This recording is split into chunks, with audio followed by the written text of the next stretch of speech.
Welcome to Love and Speak the Truth, a podcast with Sister B and friends. It might get messy, sacred to secular. Don't judge. All voices will be heard here. So listen up. We're going to explore the human experience through the lens of wisdom sharing and faith, with a worldview that might shock you, move you, even downright inspire you.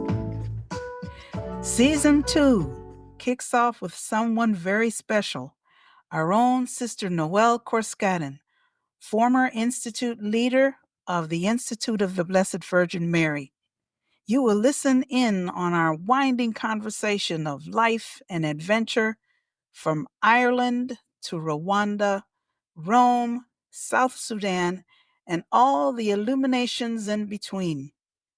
We recall our meaningful time living and working in Rome, and we delve into the importance of listening and much, much more.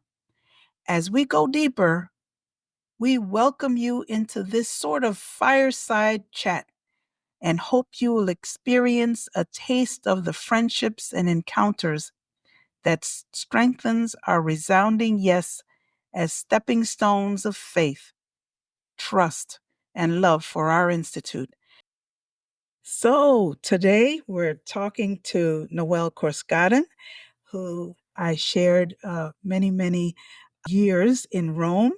And I'm so happy to have you here today, Noelle. I'm excited about whatever will come up, whatever we talk about today will be of interest to the listeners. So I am so happy to have you here today. Yeah, thank you. It's good to be here and to be talking to you. So many happy memories of the 8 years we had together in Rome. Well, one of the big things that really I wanted to kind of get people to get to know you a little bit better in terms of introduction is about leadership. You had the highest office in leadership in our religious congregation. The the old term, the general superior, and the newer term, the institute leader, for all those 8 years. And tell me, what did you learn about yourself? What stays with you after all that time? And what would you say about being a leader at that level? Yeah, I suppose our approach to leadership is so different from the political approach. And looking back, like we don't choose it; it's chosen for us really at our general chapter. And I look back on it and I think of it as a very graced and blessed time. Sometimes I look back, I don't know, I'm sure you're the same, Brenda, because we shared it together. So, like, it's looking back and thinking of the things that happened, how when we started off, say, in 2014 in Loyola, um, and where we ended up 8 years later, we couldn't have predicted any of it, really, Mm. because it was so blessed and it took us on a journey that enriched us all, and I hope enriched our institute. I'm really grateful um, for all the events and all the various things that happened during those 8 years. There were tough times as well, but we struggled through those tough times, and I think came out better at the end of it. Well, you know something that struck me not until after the fact, but we were the people for the time. Yes. Yeah. It's funny when, you don't come to that meeting with a job description or some kind of thing you want to say, choose me. What you come to is an openness, Yeah. and then you figure it out as you go. Yeah, that's right. And I think we were lucky that we had Bobby Moore, who accompanied us as a team over those years, and who really got us to commit to the listening process. Mhm. Because I think that listening process is I suppose it's very Ignatian, it's very discerning, but it meant we were tuning in to what was the needs as we were going along. I don't know whether you agree with that, but I do think that the 8 years brought us deeper. And we certainly couldn't have predicted where it was going to take us. Um, so it was always a bit of a mystery, and it was always graced and it was always blessed, I think. As we kind of jump into the deep end of leadership talk, the thing that I'd like to know, what do you think in your life prepared you to Mm. undertake the mindset of leadership, the whole understanding that what the Institute needed, and when the Institute asked, that you were prepared to go there. Perhaps you could just go back in your formation, not Yeah. formation of joining the Institute, but in your life's work. What really prepared you? But I often think back to and look back at my life, at the biography of my life, and think like things that predestined me for the job, if you like, or that shaped it. I actually think I was never meant to go to a Loretto school, and that kind of happened by chance with an aunt who decided one day that the Loretto school was nearer to her than the Dominican school, and she could visit me if I was in Loretto, and so I ended up going to Loretto. Um, but I think those 5 years in Loretto really, as a student, were so happy. But I was also blessed through my religious life then, because I was blessed that I think the first kind of opening up and broadening up for me was we were sent to do a master's in Denver, in Colorado. And I mean, coming from teaching in Kilkenny to going to Colorado was just such a mind blowing experience. The actual experience of it, much less the actual master's program itself. I was also part of the first Mary Ward team, which was an interbranch team back in 1994, after the Rwandan genocide, when two CJs, two IBVM from the North American branch then, and two IBVM from the Irish branch then, six of us formed a team and worked with the Jesuits in Tanzania. So I had the interbranch experience, I think, back in the 90s. And I think from there, Can you see that as kind of foundational for what's happening today?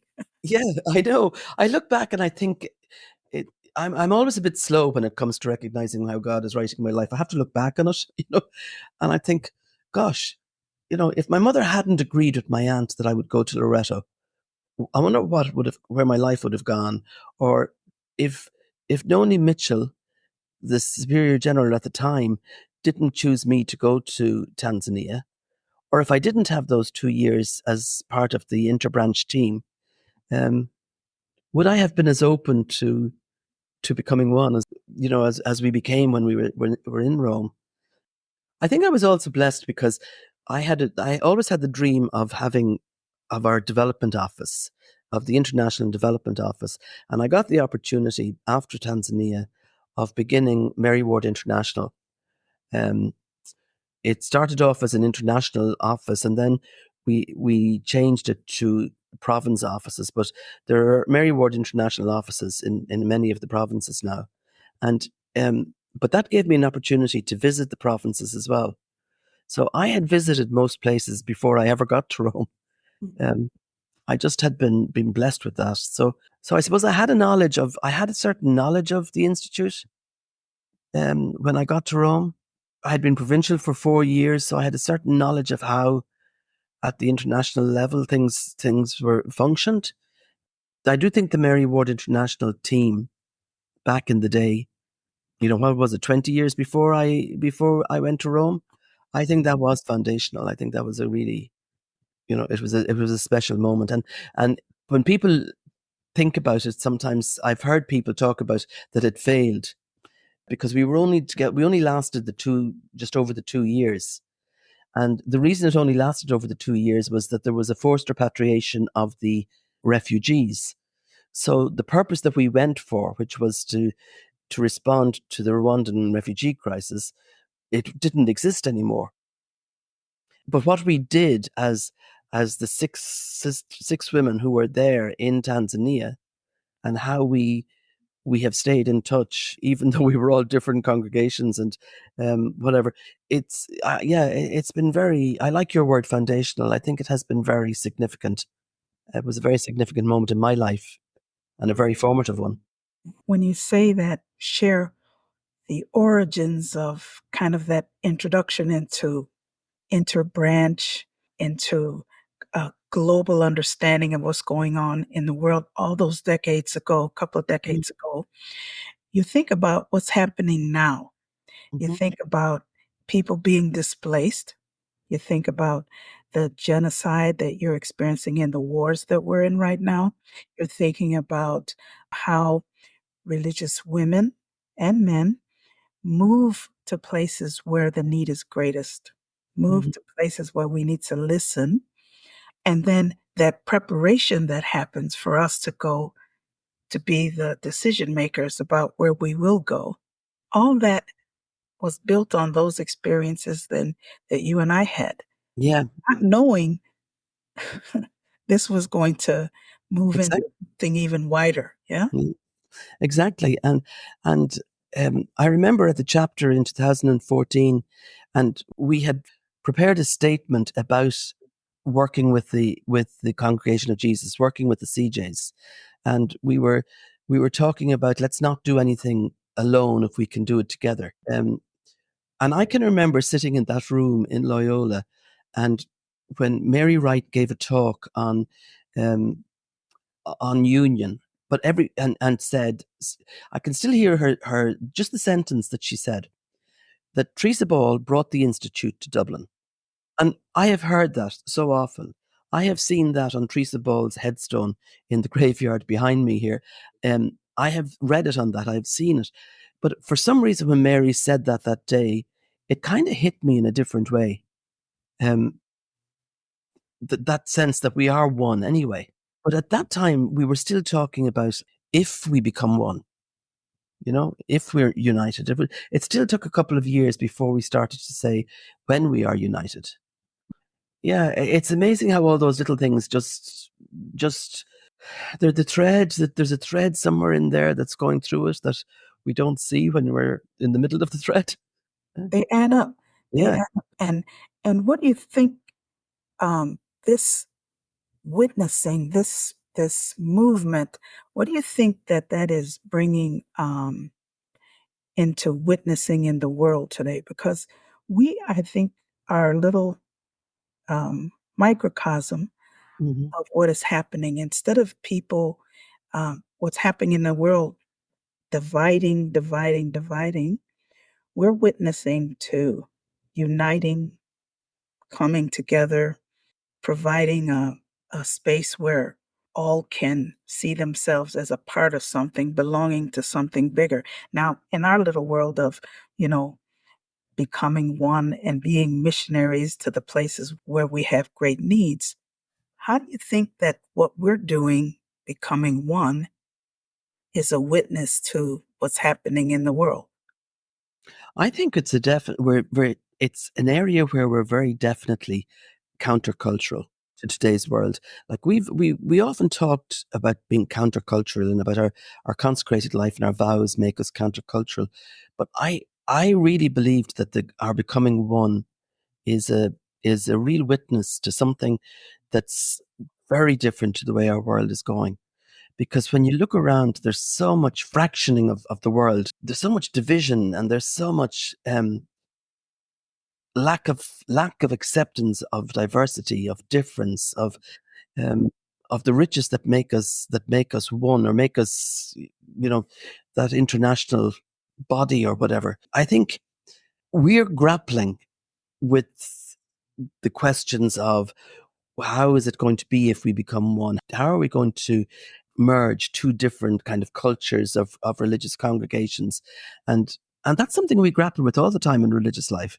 Mhm. How do we live with the diversity of culture we actually have in our own congregation before we join and merge with another one? But it's a very different thing to something say like what happened with Brexit and that happened while we were in Rome. You look now and see what's happening in the Middle East or in Ukraine and in Sudan, and you think, my goodness, people are just are fighting the other cultures, the other, whereas we're trying to embrace them.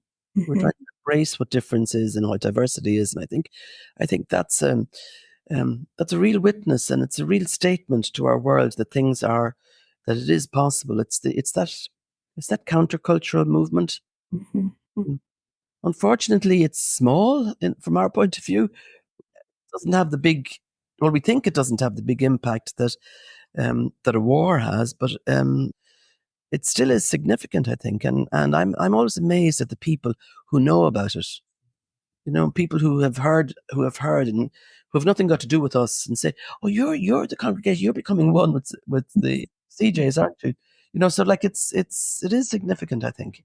It is. And I remember a talk that you gave at one of the meetings for leaders at one time. And you talked about being at a liminal place, that place where you're moving from one stage to another. And I think that's where we are in the world right Hmm. now, because people may be listening to this and wondering, how does this connect to me, Hmm. to my life? I think we're all in a place where we get a chance to voice the kind of world we want to be in, Yeah. right?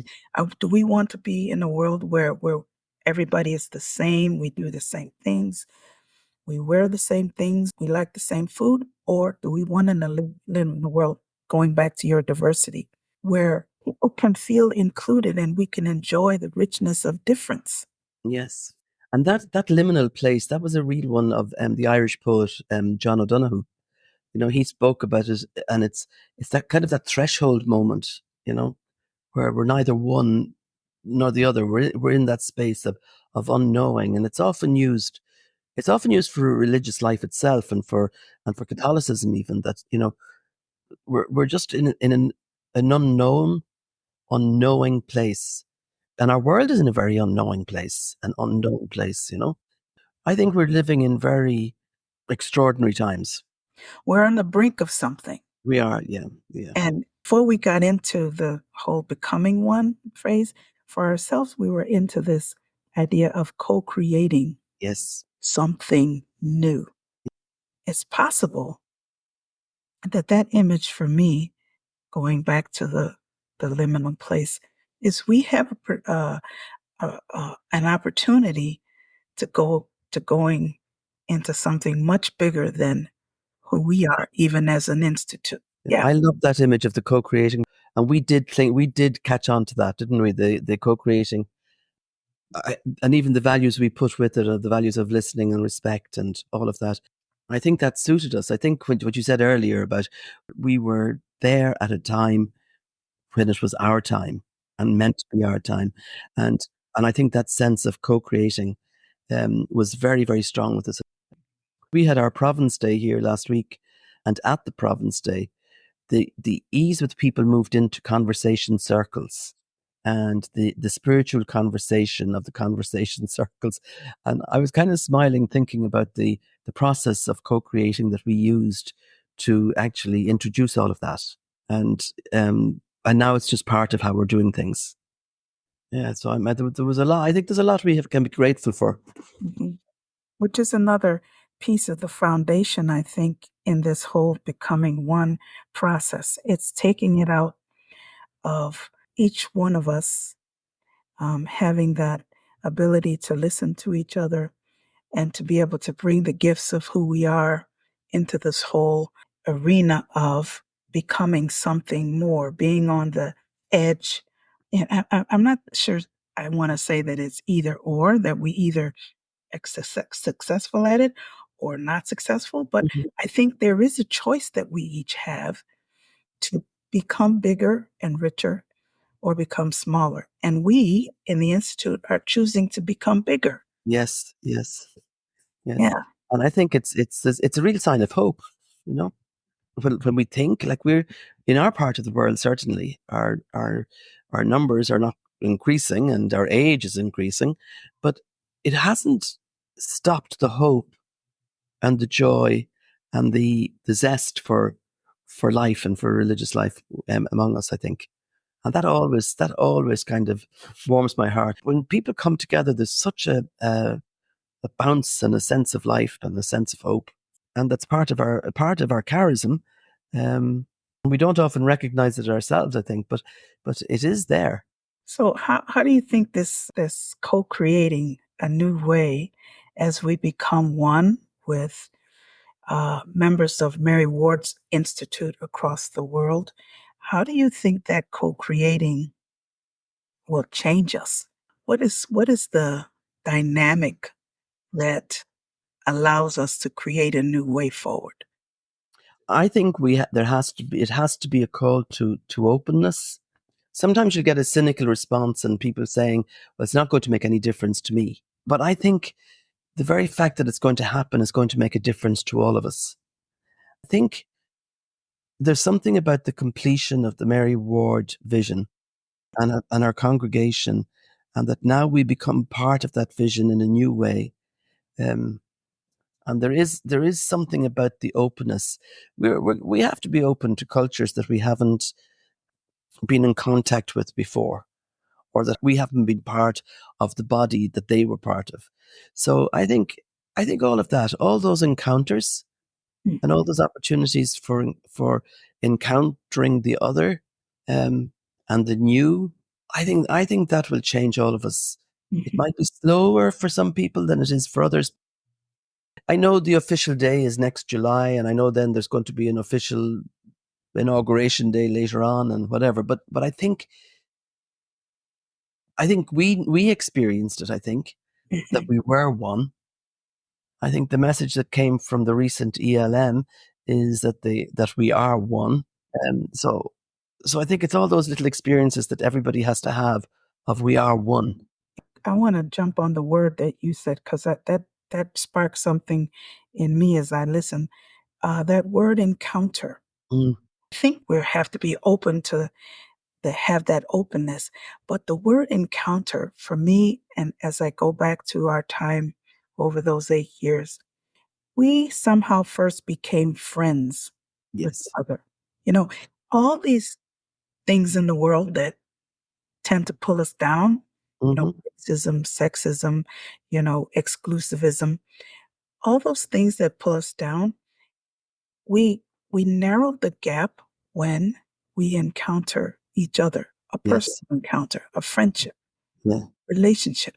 We're invited into relationship. That's what the world is being invited to, isn't it? Yes. Yes.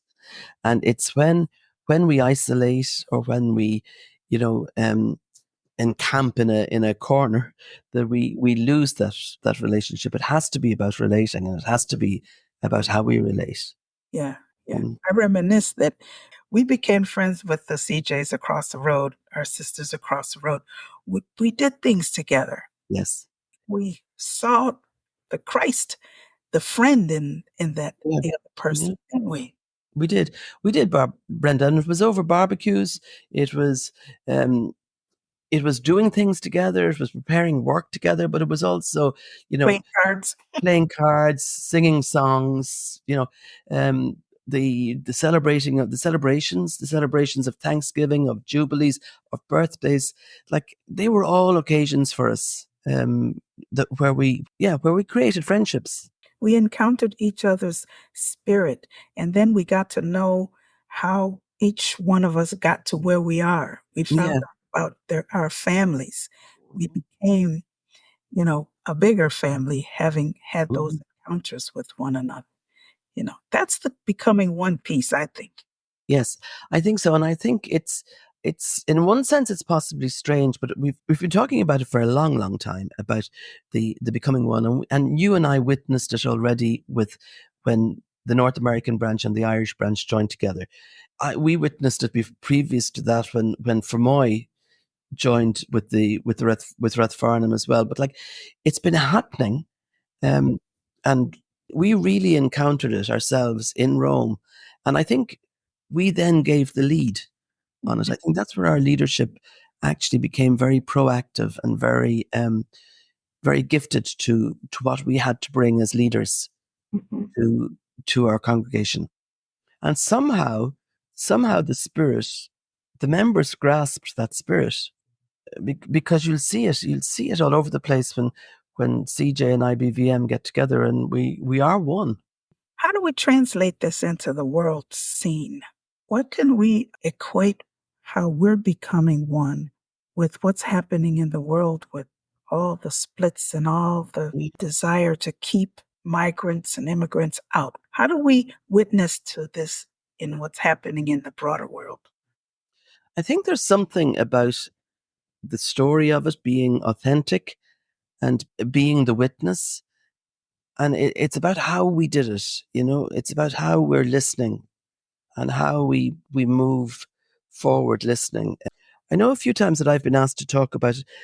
It's been about, you know, tell us the process, tell us what got you there. I think people are hungry for a way of becoming something. And I think our world is really lacking that. I mean, you see the way in Israel and in, you know, the way they're responding just immediately knee jerk and all the rest without any listening or dialogue to one another. Like we really, I don't know how we get it out there though. I'd love if we could put a magic sprinkle and sprinkle it around the world, but it's we can only do it in where we are, I think. But there's such a need in the world, and I think the ordinary person, the ordinary Joe Soap in the street, I think knows that, and they're looking for the authentic message.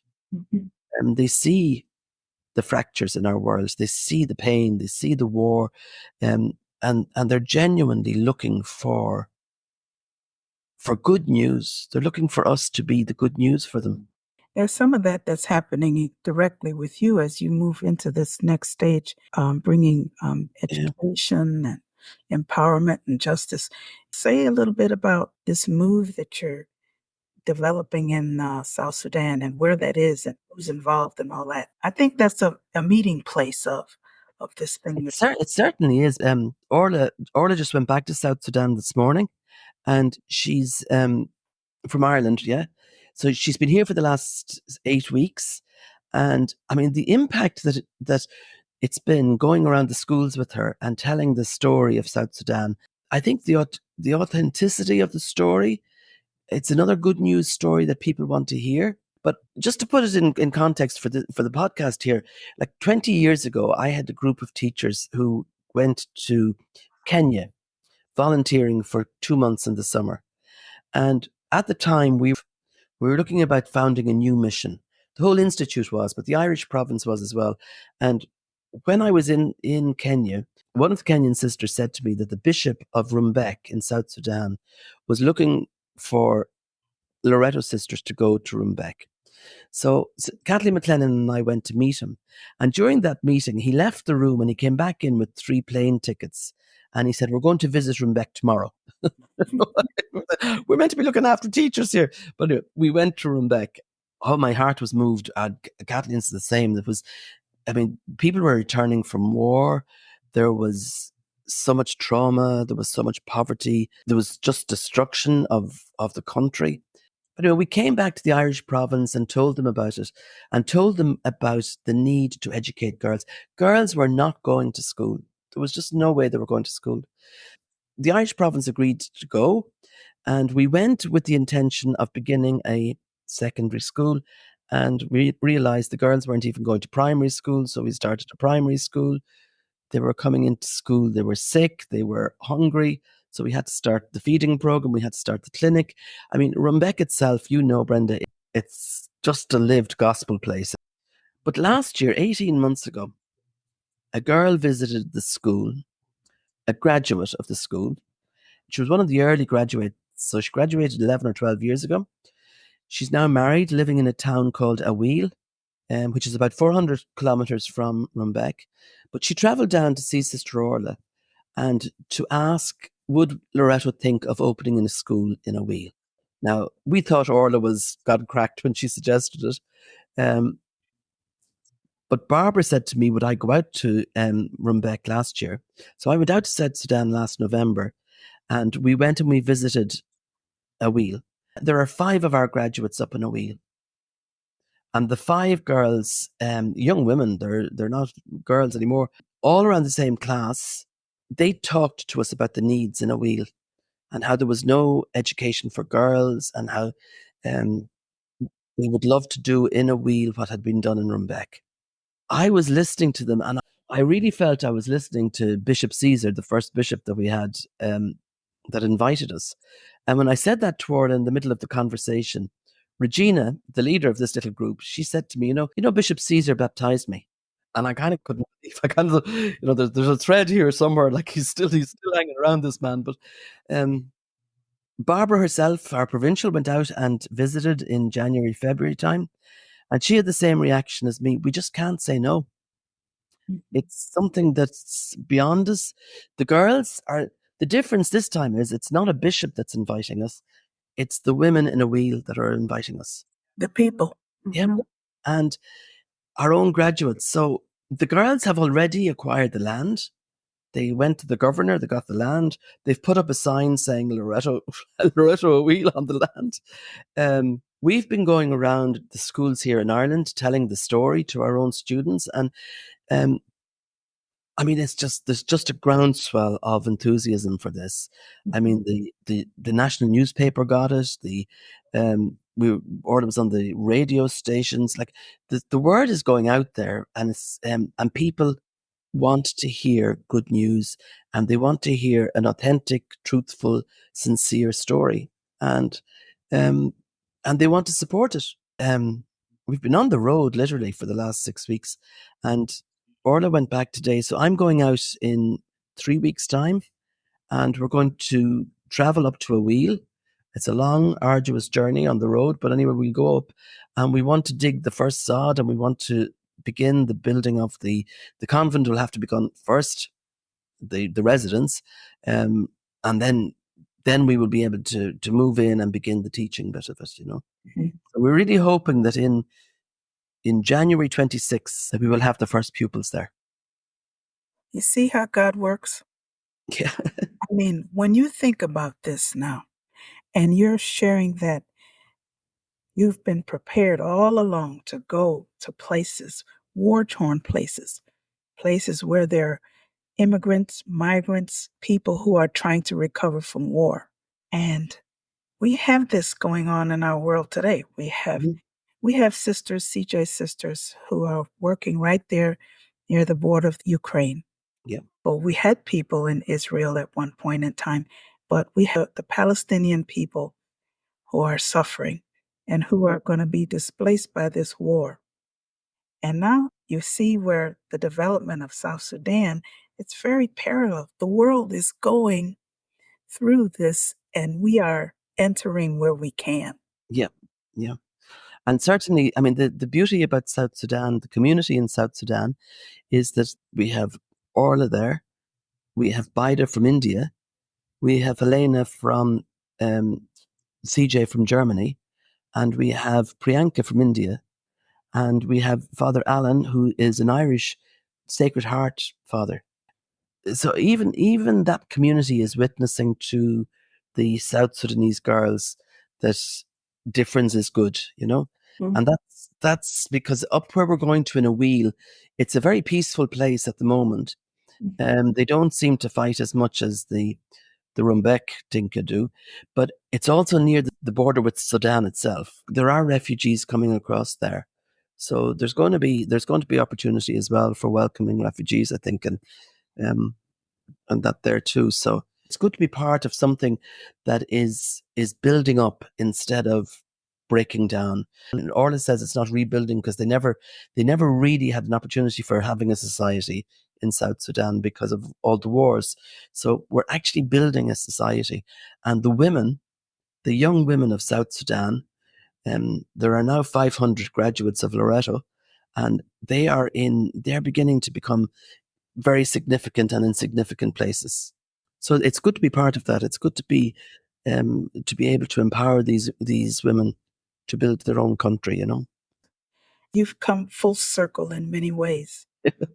And also, you continue to witness to the needs in the world in Mary Ward language, to go to where the need is greatest, Mm, to have the courage to move, to have the initiative to build friendships in places where we're not necessarily comfortable, you know. mm, And I think that's the witness of becoming one. That's the witness of centuries of going where we need to go and yeah. modeling that by being women who are leaders in the process. And I think that's the Mary Ward charism. See, I think that's what we're about, and that's why the becoming one is actually so natural for us, I think. Because if we're really in tune with our charism and with what the vision and the dream of Mary Ward was, and if we really feel we belong to her congregation, it's just natural for us to do this. Mhm. I was back in my own hometown, a small little town in County Kildare, at Mass a couple of Sundays ago, and I was just sitting there thinking, I mean, this is where my life began. And how did it get to somewhere like South Sudan from little Kilcock in County Kildare, or how it got to Castle Loreto in Rome, and I think that's where I kind of have the sense that of of the blessing and the grace, and that somehow God had a design in place that I've only been able to see looking back, because it is extraordinary. It is, I think that's what I was reflecting on in the chapel in Kilcock, that like running around, I could picture myself as a child running around and playing in the school grounds and whatever, and thinking, how did it get from there to there? But I Yeah. think what we're trying to tell is good news. Yeah. When I hear you sharing this good news, I want to make some meaning of it by thinking you started off being willing, being open to go, and being open to go, modeling the first collaborative between our sisters in the different branches, right? Got out of your comfort zone and left Ireland and went to Rwanda, right? And then you got out of your comfort zone and all the preparation and somehow moved to this a level of leadership where you could even see in a broader way. But you saw it in a broader way, having come from actually being on the ground and starting something. Yeah. I often look back at those years in the Rwandan camps as kind of a watershed of where the whole of my life kind of changed. A lot of the things that I had held on to and believed up to that moment, Mhm. um, things changed and shifted for me in a big way, I think, while I was there. And I think even the shifting of the vision of our congregation even shifted, obviously. But the image of the vision of religious life and the image of religious life, my whole image of God changed. My whole image of of who I was in relation to God and all of that. Yeah, and I think it did, as you say, prepare for things to come. So when you say yes to something, it's the significance of what that yes is going to mean later on in your life is a mystery. It changes your life. It's Yeah. the good news. You don't know it at the time, but I mean, 8 years of being sent to Rome, you didn't know how it was going to shift everything in your life. And then all these little stepping stones of life, Hmm. Holy Spirit guides. Yeah. Yeah. Yeah. Yeah. It's extraordinary, really. That, What do you and think your greatest learning is, Noel, out of all that? About yourself, not about myself, necessarily. I think if I've learned that if I can trust God, like sometimes I try to do the thing myself. I try to get out there and do it, and I think, but if I can actually really learn to stop and say, um, a good friend of mine gave me a picture one time, and the thing it was a quote from the book of Genesis where Sarah says, "I heard God laughing." you know and I often look at that. I have it beside my bed, and I often look at that and think, God must really laugh at me, because I never seem to learn the lesson. I always have to be taught a second time. So I think if I can learn to trust that things will happen as God plans them to happen. Mhm, mhm, um, and I think also, I also think, Brenda, and you're somebody who says yes as well. I think it's the importance of the yes. you know, um, that of one yes can change so many others, mhm, um, and determine a path that we don't know that's ahead of us. mhm. Yeah, Mhm. that's that's a wonderful way to to say the answer to whatever you're listening to, the Holy Spirit inviting you to, is that that discerning yes, that Yeah. ability to be open to what God invites us to. Well, maybe there's something you'd like to share before we come to our last little stage. I wouldn't like to finish the conversation thinking that it's been about me. It's been about all of us together. You know, we learned that in Rome as well, that it's not just about any individual. There was something about the dynamic of the five of us coming together that made everything possible, you know? And I have this visual, and you did a beautiful video of it, but I have this visual image of the 12 of us being in Liège and walking in the footsteps of Mary Ward. And I sometimes look back on that and think, that's what it was about. Mhm. We went on pilgrimage to Saint Omer and to Liège, but it was us walking in Mary Ward's footsteps. And I think that's what our leadership was about. That's Yeah. what those 8 years in Rome, um, the CJ team and our team, and it was about us all being able to empower one another to come together. But it came together collaboratively as a community for us, as a group together. Yeah, I agree. I think the calling is for us to model that. But first we have to take those first steps, don't we? Before I let you go, I would like to see if you have one more bit of wisdom that you would share with me and with the listeners that we have. And that is, what is your one great truth? I'm sure you have many bits of wisdom that you live by, taught by your parents or by your life in the religious life. But there might be one you'd like to share. Yeah, I was thinking about this, and we and this is one of the gifts we're going to bring to the CJs, because they don't take mottos. They don't take mottos in the final profession the way we take mottos at our final profession, right? Um, and the motto I took in my final profession was from Saint Ignatius's prayer, and it is that all is yours, Lord. Now, I couldn't fit the next bit onto it, but the next bit was that you have given all to me. Now I return it. Mm. And I think for me, it's the sense that all is God's gift to us. I'm not doing anything extraordinary. All is God's gift to us. And if we saw our world as all is God's gift, I think people might start behaving differently in where we see the wars and all the rest now that we're and our with our climate change and all of that. But I really believe that. I really believe that it's all in God's hands and all is God's gift to us. Well, that's a gift to me to hear you share just a little glimpse of your life and your way of seeing the world and your way of proceeding and moving from one part of your life to the next part. Thank you for this, and thank you for being here. Okay. Thank you, Brenda. And thank you for inviting me to be part of this. And now for the wrap up. You have just had a human experience from a spiritual being.